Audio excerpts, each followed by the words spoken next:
pick ban was exciting last time, especially from V5's angle. They wanted to play it fast, they wanted to get those engages in, and this time around, I want to see what they're going to be letting through. Game number 2, WE Blue, you mentioned, they'll get first pick here, and already Beishang's Udyr takes the respect. This is something I highlighted 2 days ago, is the fact that here in LPL, we don't really have many set red and blue side bans. Teams typically keep bans even when they do change sides and just have champions they'd rather not play or play against. WE keeping their 100% ban rate of the Renekton. They've banned it every single game. Yep. All 3 bans are what they did in game 1. V5 changing it up slightly. They did take away Thresh and Udyr. In game 1, they took away the set. This game, they are going to take away the Viego.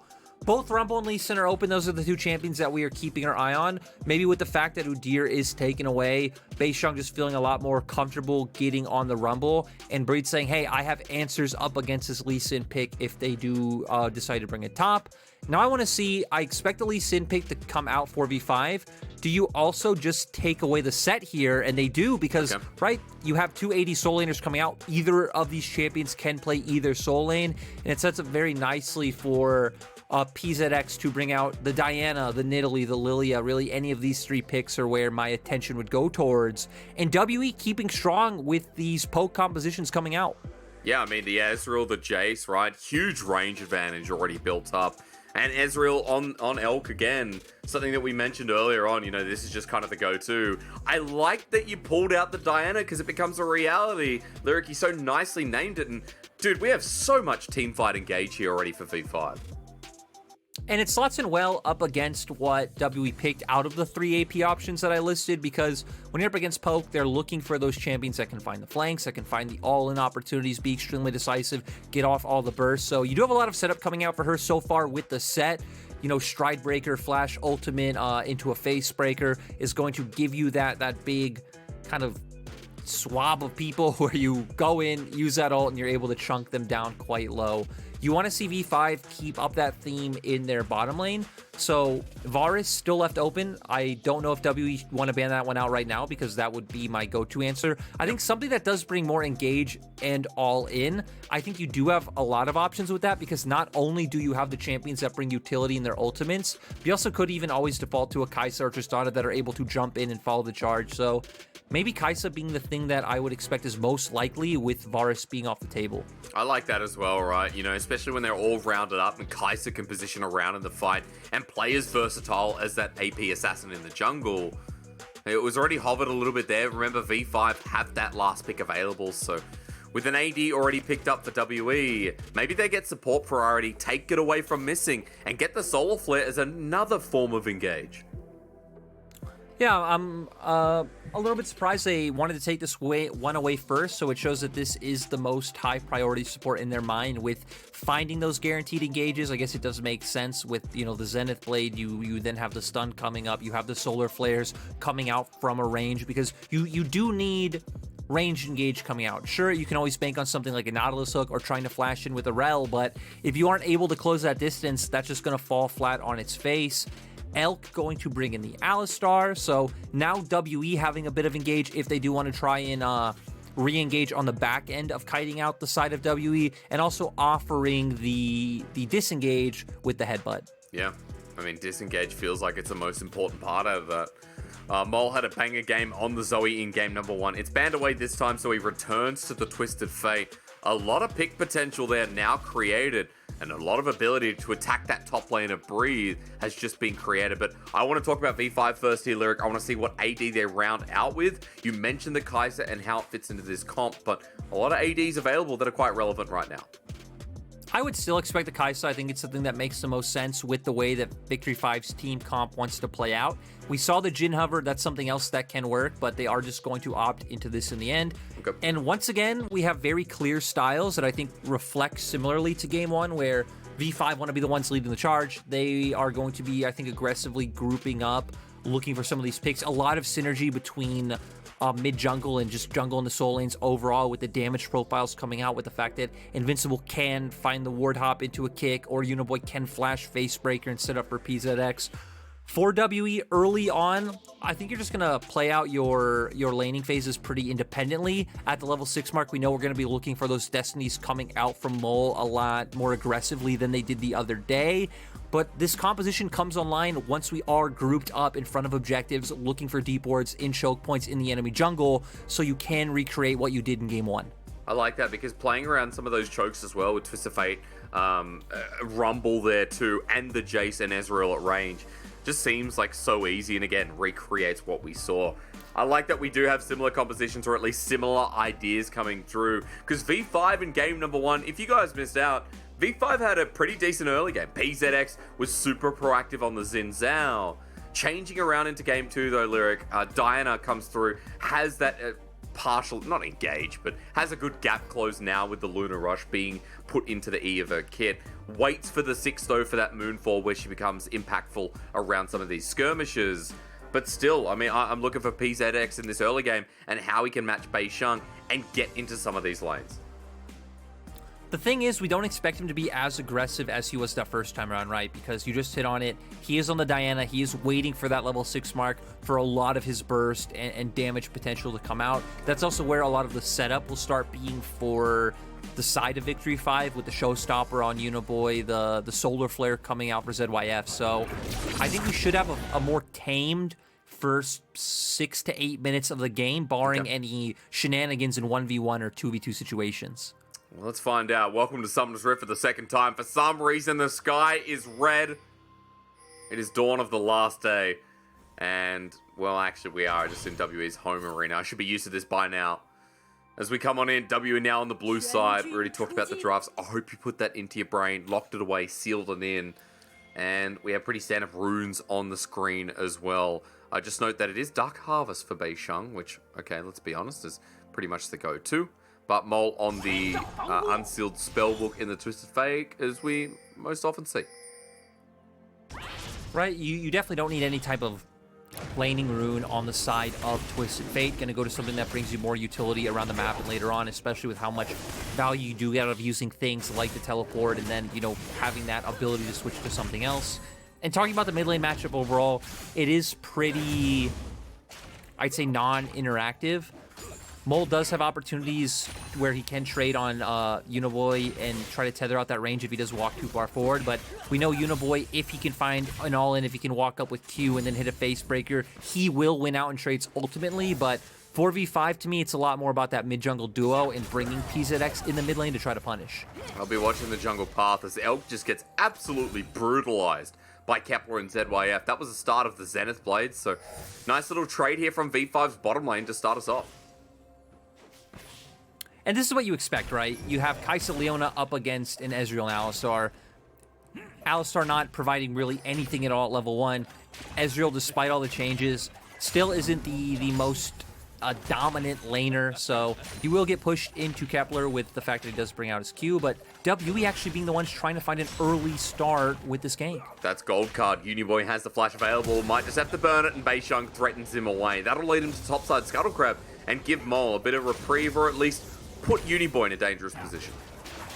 Well, I think that's good because, I mean, obviously taking flash is good, but it's good for more reasons in the sense that Uniboy can win trades if he finds those all-ins. So now you have this 5-minute window where maybe once we do at the level 6 point for Uniboy and PZX, you don't have to worry about the flash facebreaker coming out, setting up for PZX to find the kill on the Mole. True. Because that's what we saw punishing Mole's Twisted Fate the other day, was he was just getting flashed on by all-in champions, just instantly deleted. So Uniboy not going to have as many options until that flash comes back up, or once he is able to pick up the Stride Breaker, but you would assume that flash is going to come up first.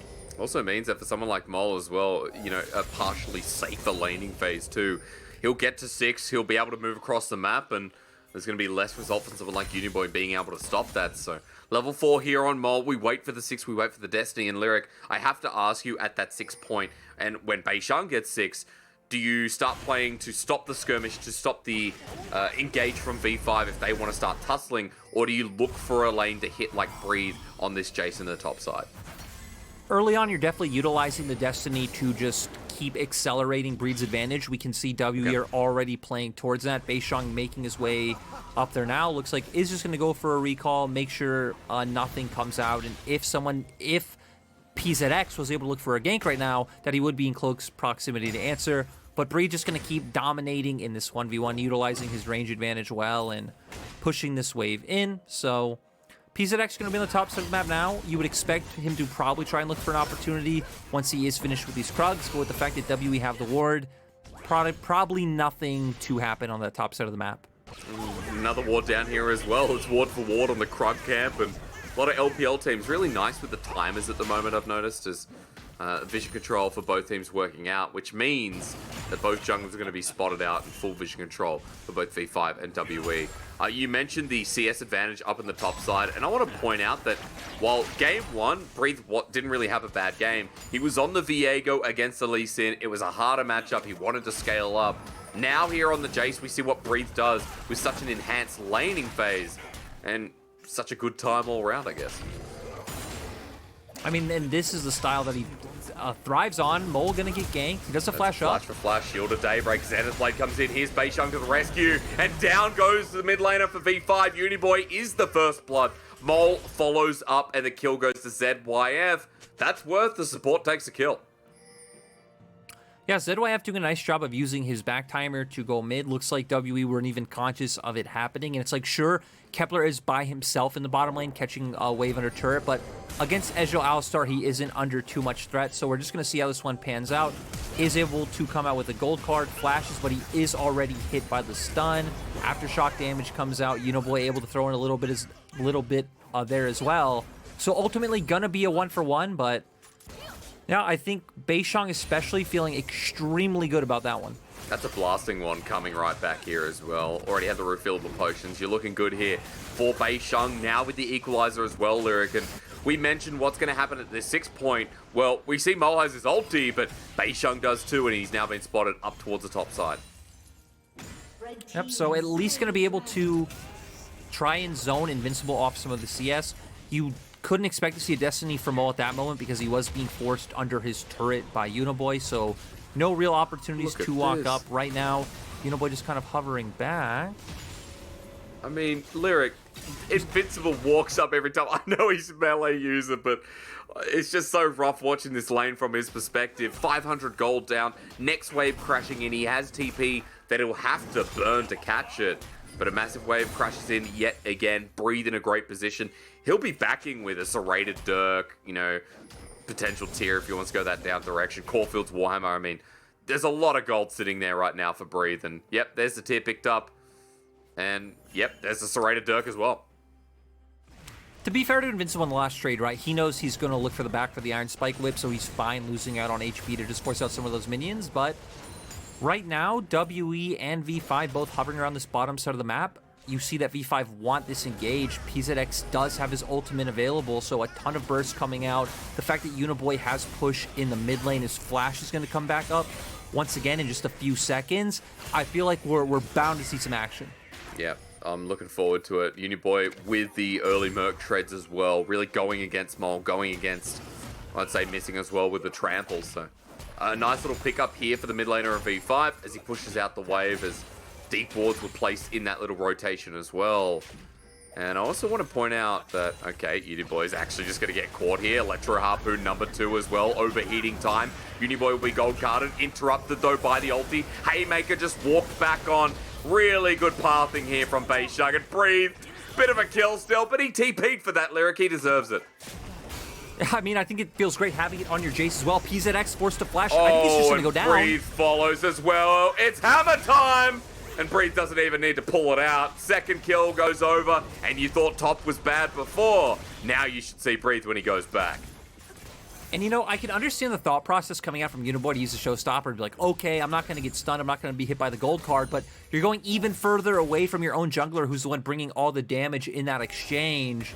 By that point, PZX knows that it's over, already starts walking back, but with the TPs coming out and PZX being a little bit greedy, trying to get those Raptors, leads to a second kill going over for the side of V5. And I mean, we didn't talk about scaling here, Lyric, but I know the one thing is with the Jace lane, with any poke comp, with someone that uses Twisted Fate, Destiny to really push the game ahead. This is an early snowball that's going to be really hard to control. Yeah, the thing is, W are going to have a ton of map pressure, right? Because Breathe is going to be able to continuously push out his wave now. You'd expect WE to want to start posturing for that top side turret, maybe look for a Rift Herald, break those plates open, and then Breathe can start hovering around mid, helping Mole get good resets to where maybe Mole can start using that Destiny towards the bottom side of the map, or just keep punishing Lee Sin on that top side. So WE going to have a lot more options right now. I think V5 are still in a fine spot. They are 1k gold down, but we hit on that their composition comes a lot more online when it is comboed up, set going in with Diana, ZYF leading the charge with that solar flare, Kepler able to follow up with his killer instinct as well.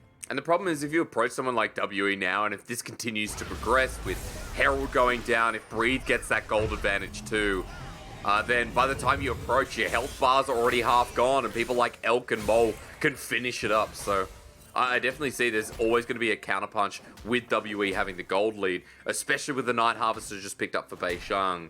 Lyric on the other side, though, I like that PZX is trying to be proactive. It was ZYF before, but now it's this Diana who's trying to stagnate WE and even keep the Twist of Fate, keep Mole within the lane. They were hoping Mole would walk forward, try to find that flash face breaker onto the engage, but still, with PZX hovering, it allows him to just find Prio, which he would have anyway. We've seen it this whole lane. Once you get past the first few levels and those first backs come off with things like the Merc Treads, you can pretty much just ignore the Twisted Fate. But here on the top side, ZYF and Invincible wanting to get the shutdown on Breathe. Remember, he doesn't have the Eclipse. He's so close after Breathe picked up those kills, so the burst is not as big as you'd expect, but still a lot of damage going down to Invincible. ZYF gets spotted out, Breathe just walks away, trying to punish that no flash Jace, who pulled that summoner out in the last fight. Ooh, Kepler does have flash, so I think he's fine. They are just going to let him get away. They don't want to overcommit on this wave. PZX is heading down, though, but I still don't think this is a fight V5 can opt into. Well, no, they definitely can't. Goodbye. PZX doesn't even get the Moonfall. He Luna rushes back to the moon. Yeah, it is rough, right? Mole being very quick to pull the trigger on that Destiny, setting up for that kill, coming out for Breathe. And this is what you expect, right? In this composition, Mole and Missing are the facilitators. Your big damage dealers are the other three. But that's another nice thing for the side of WE, right? Is that they have so many players who are able to step up and carry a game on this roster. They're going to turn that into a turret on the bottom side. Oh, no. I don't think V5 have the damage to look for any kind of engage here. They do throw out the solar flare, but without the Diana, I definitely don't think they win that one, especially at a numbers disadvantage. They will just move to Dragon, though. There is no ward on this for V5. It's Uniboy who puts one over the wall. Beishang still opting not to do that, as Elk and Missing might just actually go back to lane here with nothing but a hair that'll push down the turret. I'm not sure if that's a phrase or not. More so that there's a bit of wind that'll send the turret away. Yeah, it's probably not. V5 starting the Dragon, though, Lyric. V5 throwing out all the poke that they want, but still not able to go for this. Equalizer does come out. Missing sets up the engage face breakers there. Elk Arcane shifts away. Meanwhile, that's the showstopper in. V5 with a chance as Haymaker and the Scuttle Crab all in for the biff here. The Scuttle unfortunately ends up siding with WE, and Breathe picks up yet another kill. Elk cleans up ZYF as well. And even though V5 had a great engage, the damage at this point is huge from that solo carry. I mean, the big thing is, right, we didn't even get to see the Moonfall come out from PZX. And True. That is where the big burst of damage from V5 is going to come from. Is this Diana going in, getting her combo off, landing her ultimate, chunking out some of these squishy members, and then allowing for someone like Kepler to follow up and clean up the kills. So V5 are the ones who get the Dragon. We see the Equalizer come up, which forces Kepler and Invincible not even to be able to get in range of doing any damage. Univoid coming around trying to hit that massive engage, but PZX was chunked out so early on, he's not really able to follow in. And despite the fact that the Equalizer wasn't really visually pleasing, it didn't just sit on top of any members of V5 for a long time, you saw Kepler wasn't able to walk back into the fight. He walked up, and then he was zoned out from there forward, not able to dish out any damage and help out his big engage tanks. It's another thing that, you know, this comp does really well, right? There's a lot of zone control. It's not just the Equalizer. The poke damage as well is a portion of zone control. We know that Mole as well controls zones because he's Twisted Fate. And the Alistar creates some of that engage. So I think there's a lot of good things here for WE using the comp well again. And on the side of V5, Lyric, it's a great point that you bring out that PZX wasn't able to use the ulti there, because you could probably see a different world where after Uni Boys engage, it's all tallied together. But unfortunately, V5 fall behind a 3k gold lead here for WE once turret plating falls. And first items coming across the board. Look at the side of WE. Everyone has a mythic where it's only 2 on the side of V5. And V5 are just so massive right now, right? 3k gold lead on their side. They're gonna contest for this blue buff in the bottom half of the map. We see Invincible's making his way down for the side of V5, so WE are gonna back off. But Breathe does have TP, so don't ever think it's actually a numbers advantage for the side of V5. He's got a free laning phase in the top side right now. Invincible, believe, was spotted out walking down too, so that turret will just be pushed down pretty quickly. Mole has the Destiny again to see if he wants to go and make some map movements, while Beishang has done his own. He's already towards the bottom side, spotted out on that control ward in front of Dragon. And when turret has no HP, WA just want to take it down. Yeah, and that's all W are doing here. They're just dedicating 3-man towards the bottom side to force V5 under turret so they can take this one down. They aren't necessarily looking for a fight or engage. They'll probably get this and then start making their way towards the top half of the map, would be my guess, because Herald is about to come up. But Mole with the Destiny hovering towards top side. Well, Breathe is chasing. Destiny, you said it, Lyric. Lockdown, Everfrost through, auto attack. Invincible lucky to get away, but the flash from Breathe, he lines it up, and heaven comes a-knocking for Invincible once again. Yep, that was definitely not so close. It was just close enough for the side of WE. We saw Mole hovering open over Breathe with the big trade to start that one off. Invincible was able to flash away from the Everfrost root coming out, but still, accelerated Shock Blast just seals the deal. And this will be another turret for the side of WE, so just cracked open the bot turret, now going to crack open the top turret as well. Beishang is picking up the Rift Herald, and V5 are posturing a little bit around mid lane right now, maybe hoping they can find some sort of pick, or just take away some jungle camps for PZX. But I like that Elk and Missing are very, suspicious to the play, right? They're not overcommitting, they're not face checking here, take the safe route to put a control ward down. And so V5 have to back away while PZX starts the Krugs, and they know that Beishang's towards his top side, but the problem is, even people like Mole in a very good position with 1.5 items. Missing an Elk as well can really set up for a pick, so respect being paid here for V5, but Lyric, it's a 5k gold lead at this point. Everything's going right for WE, and they're having a much better second game. Remember, game number 2, couple of mistakes, caught out in rotation. WE's early game wasn't as good as V5's for game 1. No, and now we expect to see WE start heading down towards that bottom side of the map, dragging up in 20 seconds, start retaking some of this vision on the bot side. Lucky for WE, even if they do miss some wards, we actually don't have any TPs up for the side of V5, so don't expect any TP flank shenanigans coming out from Invincible or Uniboy. Right now, V5 are the ones with control of River, but Mole's pushing up bot side. One of the great things about TF is you never really have to worry about retaking vision in an enemy quadrant, because you do have that Destiny to come out to spot everyone, and big equalizer. Yeah, Missing has found the outlier as well. Unibo over the wall. He'll get the haymaker down, but dude, it was an acceleration gate, a shock blast, and a bit of fire coming out of the back of Rumble's whatever's going on down there. So WE force them away, and they'll get their first dragon of this game too. And for WE, it doesn't even matter if you don't find the kills in the end. You force them off the objective. You get back to pushing out your waves. We see Mole bot. We see these members of WE mid. Accelerated Shock Blast. You have the Rift Herald. Right now, you are just pulling the members of V5 apart.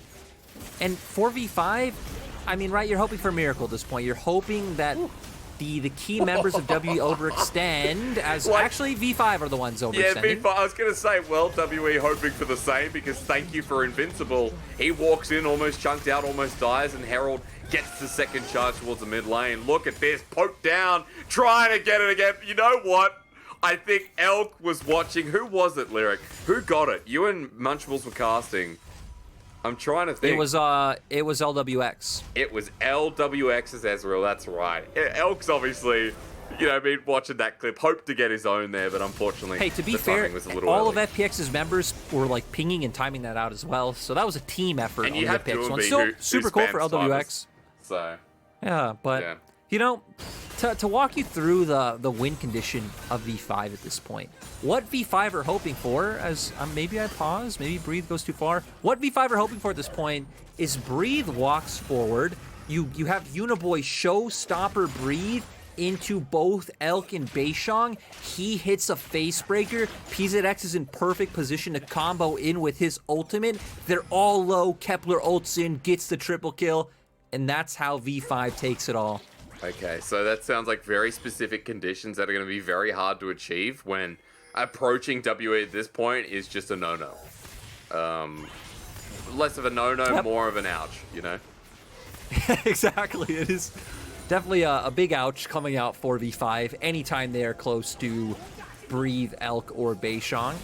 But I Mo like is that, on two right? items, but again, Mo's a lot more of a pick potential. I think that, you know, looking at V5's specific conditions in this game hasn't really changed, right? Like, we still need to see the set face breaker. We still need to see a potential flank from someone like Invincible. Get into the backline, set up the engage. Beishong doesn't know he's here, but now walking over a wall. There's the Solar Flare onto Elk. Pulverize, though, is great. Equalizer on top. Mole gets out as well. Invincible now left alone as Breed joins in, and it's turned from a powwow into a hardcore business meeting. We're getting stonks here for WE as another double's picked up for Beishong in the jungle. Sir, I don't know if you've ever been in any hardcore business meetings, but that was definitely a thrashing going over onto V5 for WE. You have some decent death timers. I don't expect that WE should be able to end this one because only 15 seconds on those members, but you are going to be able to turn this into at least an inhibitor turret. Backs can start coming out, and no. Oh, nope, they do get it in the end. Backs can start coming out. You go towards that top side and play for Baron Vision, but Invincible looking for the flank. I think ZYF combos it with the engage as well onto the Ezreal. They are able to go in, but he does have the stopwatch. Actually, it was Mole who was the one getting engaged on, I'm sorry. And then, I mean, they just don't have the damage to follow up. The stopwatch buying so much time. Also, Uniboy is now dead, and yeah, that is the hardcore business meeting. That's the hardcore business meeting, man. You know, the difference between a powwow and a hardcore business meeting is stuff gets done. And WE are getting real stuff done. I mean, Uniboy down for 20 seconds. Threatens Baron, threatens mid lane. Look at where Breathe is right now. This has become very one-sided. 11 to 2 kills. It's PowerPoints, copying documents, giving presentations. Oh, dude. We've gone past Google Sheets. We're going to old school PowerPoint and Word documentation. And it's on a projector lyric. That's the important part. Big wooden oak table, 20 people sitting there. 3 of them are bald, and PowerPoint's up on the screen. That's the important documentation you need to see. WE have made that all a reality here in this game. And you've got a 2.5 item Rumble, or at least 2 and a bit. 2.5 item Jace up in that top lane. Divine Thunder, almost Frozen Heart in the bottom lane for Elk as well. You know what? I don't know why when you say hardcore business meetings, I think of like the office style business meetings where they're very not serious and not business meetings at all and always complete nonsense. But yeah, that's kind of how I more imagine this game. Yeah, it's well, for a V5 side at the very least, right? It does feel like, you know, the way they've been going into this has been, I guess, not unlucky. I don't want to take that away from them, but they haven't got the engages off that they wanted to see. Before that fight came in the bottom lane, I wanted to, you know, really congratulate you on explaining me how V5 got back in the game, because it was what we asked to see the whole time around. That Diana Moonfall from Uniboy's face breakers or his showstoppers coming through. Just the all-in engage that V5 wanted to run into WE. But props to WE, there's never been a chance in this game where WE have been grouped up, where WE have actually let them run into them. And it's always been playing from afar with these great poke champions. So I think WE, much better grasp on the team comp this time around, but much better grasp on the laning phase and how they wanted to play it as Breed shows up yet again in front of Kepler, and WE running 90% of this map. Like you said, they've done a nice job at like realizing their win conditions compared to the enemies, because not only just playing from range with poke, but having Mole in the side lane, pulling the enemy apart, getting down this deep vision, realizing if an enemy walks too far forward in their own jungle, you can chunk them out, follow up with a Destiny or with an Alistar combo, and just instantly take them out of the fight. Okay, missing engaged on in. No one taken for now. Elkar can shift forward in front of a turret. Missing had to burn the locket. Didn't really have to, but he wanted to preserve some of Elk's health, and fair enough, as Invincible on the flank here, spotted out by Ward. Breathe is not, though. Over the wall. Hello?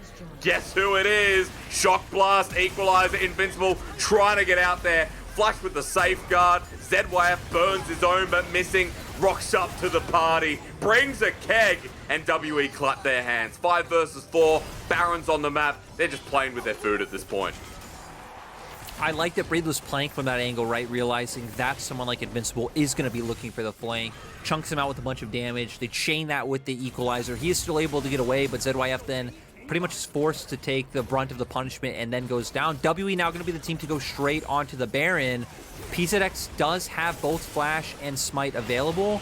You would assume W would be happy just chaining this into a team fight, but we have no ults up across the board. Arcane Barrage will be up in a few seconds, though. And that'll just smash through everyone. Mole ready with a gold card, and you see it actually coming in. That True Shot Barrage hurt a little bit as Mole goes in with the Everfrost. The kickback denied by missing once again on this Alistar, absorbing damage, but he goes golden here. Buys the time for his team after getting Baron to nuke everybody else. The showstopper interrupted midway as V5 left with 3 yet again. Excuse me, the Baron wasn't taken because WE decided to pull off and now reattempt. And I mean, at this point in time, right? 12k gold lead. The damage is just too much on the side of WE. PZX going in, instantly getting deleted. He was there, he was not, it was less than a second. We saw that V5 were trying to find an angle to try and flip this game on its head, but they weren't able to do it. We saw the poke coming out to start this off. Mole then going in, trying to zone away, but the disengage coming out from the Alistar. Look at the Equalizer! PZX just gone! The Equalizer hits him and he disappears. The other members of V5 follow in on the fight, but it's just not enough. Oh my god, and meanwhile we just come back to live and Bree's still doing this. Yeah, the Equalizer was its own little nuke in a way, wasn't it? So every ability that lands, every breath that V5 take, you know, WE's watching them. It's going to be WE grouping up towards his bottom side. Now pushing in the side lane with Breathe. Mid has the Baron buff enabled as well. Mole with Destiny, so can position between mid, between bot. You've already talked about it a lot this game, Lyric. And V5 might just have to make a decision on who they engage onto and when. I mean, Hysterics, it's not even really a decision anymore, right? You're just going in, you're just closing your eyes and hoping for the best. I think what they're going to look for is one member overextending, maybe Elky's in, maybe Breathe walks too far forward, but this game is done and dusted for the side of WE. They can just keep throwing out all this poke, wait for supers to start channeling down into V5's base once they do break down this other inhibitor as well. Use their Baron to power that up and take that as well. But they even have a wave top. Mole even using Destiny to bring that one in. Yep. And V5's base is just going to be overwhelmed now. That damage is demonic. The Serpent's Fang making a lot of work. Here's the engage from V5. The last stand. A lot of damage comes out, but PZX, he got the Moonfall off this time at the very least, but has to flush away in the end. V5 sitting on the fountain, and Kepler doesn't want to ruin the 000 KDA. In Australia, that means call a bloody ambulance, as V5 definitely getting sent to the hospital. WE thrashing them in game 2, making it a 2-0, and moving up to the top of the table to tie the score. 3-0 here in the LPL so far. This was their most dominant win coming in. Mole definitely having a lot better performance this time around. Breathe and the rest of the squad performing as expected. So WE have a lot of good things going on for them. It's just going to be about seeing, again, how they gel, how fast they can get over some of those growing pains. I like that they have a new dimension to their gameplay around playing around topside. It's nice that they have new dimensions in their draft as well, to where we've seen games where Elk can be a carry. We know Breathe can take over, and you know Mole can step up. So not only can any of your laners pick up a game and bring it across the finish line, Beishang as well, being extremely good. And now we're going to be waiting for the next time we see WE, because WE's next matchup is against FPX. It's against FPX God. 1 week from today. Oh, dude, why do we have to wait that long? We know that's going to be an absolute banger of a series as well, Lyric. And for WE, yeah, it's interesting, right? I mean, 1 week from today, they have to wait a full week when we've just started the week as well. So a little bit unfortunate, but at the very least, I want to point out what we came into today wanting out of this team. Game 1 gave us a taste of it. Game 2 definitely solidified it. Mole has definitely got back on the right track. I think it's fair to say this was a much better series from him. Even in his second game as a Twisted Fate, he was so solid. He was great in setting up the engages. He played his role, and he didn't overstep in the laning phase, get caught out, and not really respect enemy jungle rotation, and I guess support's coming up as well. Yeah, we didn't see him make a lot of the same kind of individualistic mistakes that he did make the last time he was on the Twisted Fate, where he was getting caught out quite a bit. This time, comboing very well with his teammates. You saw them synchronizing their waves, right? Whenever Mo was pushing top, they were pushing in mid. They were walking into the quadrant of the enemy jungle, dropping down vision, poking out and trying to turn that into either a Destiny play or an Alistar engage to find the pick to more securely take the objective. So overall round, it was a good series coming out from WE. For the side of V5, I mean, this team is practically an LDL team, right? Unoboy being the only one who's was in the LPL in the previous split. I don't mean that as a derogatory remark to any of the other players. I feel like our LDL players this split have been absolutely insane. Players like Nani, of course, leading the charge of being impressive. Shouts out Bao, of course, not playing in the last series, but I think he had a very good debut. So yeah, I think there's a lot to be excited for V5 in the future, but this is definitely still an in the future roster. PZX, I think, had a really hype game one and was finding a lot of those opportunities for V5 to get ahead. So definitely some names to look out for. Let's remember on your point as well, that's exactly what a lot of the time LDL talent come into the league for, is organizations investing in, players that can be stars in the future. It's only some of them that get great opportunities on big teams. I think 369 was a great example coming out of Young Miracles as well, I believe. And back in 2018 made his debut. 2018? No, it was 2019 actually, where he looked like a great player, but just needed time. So yeah, I think there's a lot of stars that can be seen in the future here. I think, Kepler played a stable game too. He didn't do too much, but what can you do when the engage doesn't land and you're the damage source that needs to clean up? This team's also even more curious, right? Because they're a team that is pretty much an all-rookie team. They have one player that isn't new to the LPL, so it's even harder than, inserting a rookie into like a really hyped or experienced lineup or high-skilled lineup. Thinking of like Yu Yanja last year on top eSports, or Cream and OMG now getting to play around a lot of guys who've done this for so long. So it feels like for V5 there's a lot more hurdles they need to get over to get to like a decent benchmark and adapt to this new environment than any other team. So, I think we've seen glimpses now, especially in this series, in that game one, of what V5 can possibly do in the future. But this time around, it is just all about celebrating the fact that WE pulled off a clean win and stay undefeated, and they go into their next matchup, I think, with a lot of hype. That next matchup is going to be so much, especially when you have standout players in every lane. I mean, that feels like that, even though it's midweek, that feels like a potential match of the week, right? We are celebrating WE for good reason, especially after that game too, when it was a bit of a smashing. Beisheng you already talked about. I think Breathe as well through the laning phase against the Lee Sin consistently did well up there. Helps when Beisheng as well manages to push off and send Invincible packing even further. I want to talk about the bottom lane once again, who were quite solid. I think Missing has had a better start to the split. I'm really impressed because I know that last split, Missing, and even, you could say Jolmung in parts, wasn't too great. Sorry, Elk as he's now named. And that's a shame because I think Missing has the potential to be a top 3 support, especially on things like his Thresh, playmaking supports. Missing is, in my opinion, one of the best supports to end up after the results of WE that kind of fell down after their 2017 Worlds run. I think he was definitely the worst performing member in Spring Split for the side of WE, right? Absolutely. I think a lot of the problems in bot lane laning phase would stem down to misplaying a 2v2, ending up going down first. And then Jolmung is left in a really bad scenario. So, we still haven't really seen any pop-offs come out from him yet this split, but they've had quiet laning phases, and they've been set up well for team fights, as we saw in that game one coming out for Elk. So I don't think you can complain much, especially if, from what we're seeing in this meta, we're a lot more towards playing around the solo laners. Yep. And WE definitely look like a team that are thriving in that situation. As we'll bring up the MVP on your screen. They're thriving, and Breathe is as well. Once again, MVP number 3 in the past 2 series. Oh, wow. I don't know if we photoshopped that on, but I mean, I don't think so. I think There's no way. There's no way. Yep. We wouldn't do that. There's no way.